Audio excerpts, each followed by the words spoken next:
భక్తులు వేసిన విరాళాలను భగవంతుడి డబ్బుని ఏ విధంగా దోచుకుంటున్నాం అనేది ఈరోజు కళ్ళ ముందు కనిపిస్తుంది. ఎందుకంటే మీరు దేవుడితో రాజకీయం చేశారు.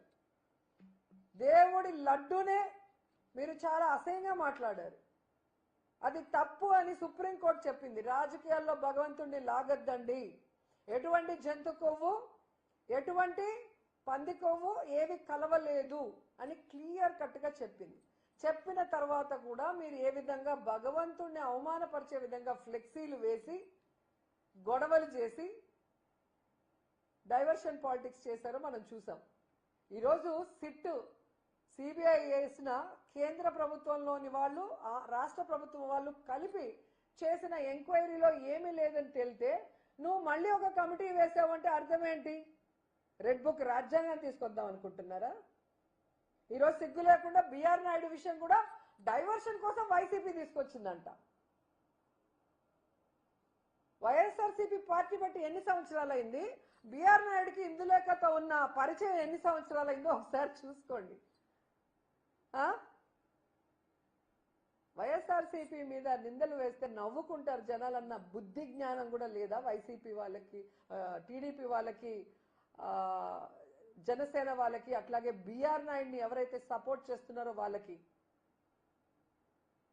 ఎందుకంటే వైసీపీ పార్టీ పెట్టింది ఇప్పుడు, కానీ బిఆర్ నాయుడు గారికి ఇందులేఖ కుటుంబంతో ఎప్పటి నుంచో పరిచయం ఉంది. అలాగే ఇందులేఖ గారు బిఆర్ నాయుడు గారి టార్చర్ భరించలేక చంద్రబాబు నాయుడికి, లోకేష్కి లెటర్ రాసింది 2019లో. దీంట్లో మేం చేసిన ఫేక్ వీడియోలు ఏముంది, మేం చేసిన తప్పులు ఏముందో మాకైతే అర్థం కాలేదు. తప్పు చేసింది బిఆర్ నాయుడు.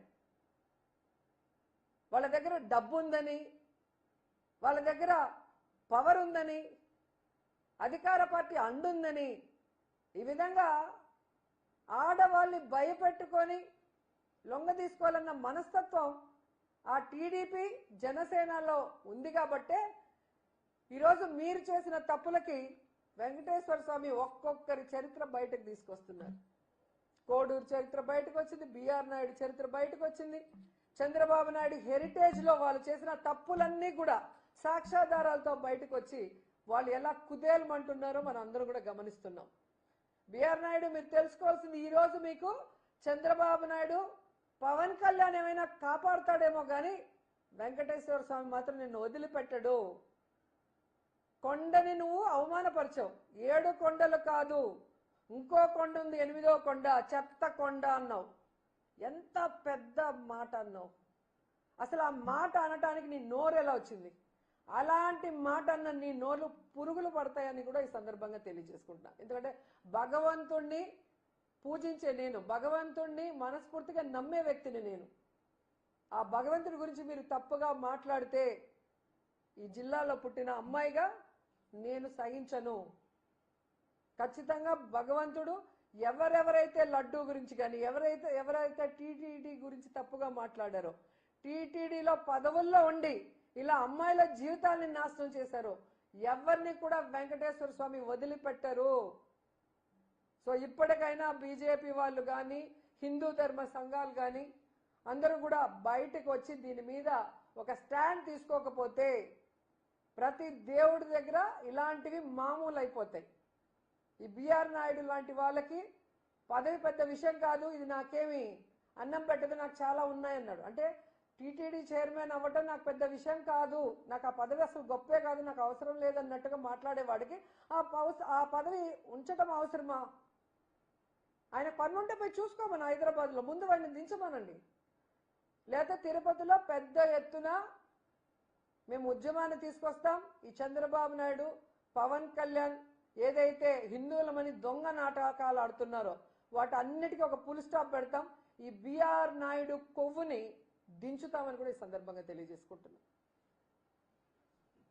గతంలో పృథ్వీరాజు గారు చిన్న తప్పు చేస్తేనే ఆయన పదవిని తొలగించారు. ఈ రోజు ఇంత పెద్దగా అర్థంగా దొరికేసినా కూడా ఇంకా అవ్వాలని ఖచ్చితంగా అండి. ఒక వాయిస్ రికార్డ్ లో ఇలా అన్నారు పృథ్వీ గారు అని తెలిసిన వెంటనే ఏ విధంగా ఆ పదవిలో ఉండకూడదు అలాంటి వ్యక్తి అని వెంటనే అతన్ని తీసేయటం జరిగింది. మీ అందరికీ కూడా తెలుసు. తిరుమల పవిత్రతని కాపాడాల్సిన బాధ్యత అందరి మీద ఉంది. కానీ ఈరోజు చంద్రబాబు నాయుడు వీడియోలు వచ్చినా, ఆయనకు రాసిన లెటర్ గురించి ఆయనకు తెలిసినా ఇంకా ఈయనని కాపాడటం కోసం తన పచ్చ మీడియాలో డిస్కషన్లు పెట్టి పచ్చ మీడియాకు సంబంధించిన ఆడవాళ్లతో వైసీపీని తిట్టిస్తూ ఇదేదో ఫేక్ అన్నట్టు ప్రచారం చేసి బట్ట కడదాం అనుకుంటున్నారేమో కానీ ఖచ్చితంగా భగవంతుడు దీన్ని వదలడు. యాక్చువల్గా రూల్ ప్రకారం కూడా ఒక లాయర్ గారు నాకు పంపించడం జరిగింది.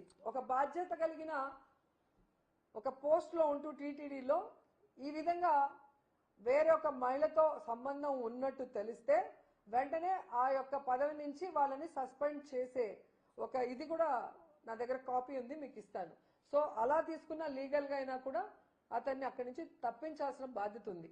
చంద్రబాబు నాయుడు అతన్ని రిజైన్ చేయిస్తే ఆయనకు కొంచెం గౌరవం అన్నా మిగులుతుంది. లేకపోతే ఈ జిల్లాలో పుట్టిన బిఆర్ నాయుడు, చంద్రబాబు నాయుడు ఏ విధంగా ఈ తిరుమల ప్రతిష్టను దిగదారుస్తున్నారు, తిరుమలలో లేనిపోనివన్నీ కూడా జరిగే విధంగా వీళ్ళ అవకాశాలు క్రియేట్ చేస్తూ మళ్ళీ అవి తప్పించుకోవడానికి వైసీపీ మీద ఎలా బురద చల్లుతున్నారో అందరూ కూడా గమనిస్తున్నారు. ముఖ్యంగా చిత్తూరు జిల్లా వాసులు గమనిస్తున్నారు.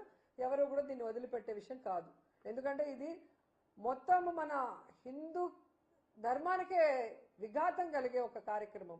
ఒక చైర్మన్ గా ఉన్న వ్యక్తి ఒక తప్పుడు కార్యక్రమం చేస్తుంటే దాన్ని ఒక ప్రభుత్వంలో ఉన్న సీఎం కానీ డిప్యూటీ సీఎం దాన్ని సహకరించి దాన్ని సమర్థిస్తే ఇక అన్ని టెంపుల్లు ఇలాగే భ్రష్టు పట్టిపోతాయి. కాబట్టి మన ధర్మాన్ని, మన దేవుణ్ణి, మన టెంపుల్స్ ని కాపాడుకోవాల్సిన బాధ్యత నిజమైన హిందూ ప్రతి ఒక్కరికి కూడా ఉందని కూడా ఈ సందర్భంగా తెలియజేసుకుంటున్నాను.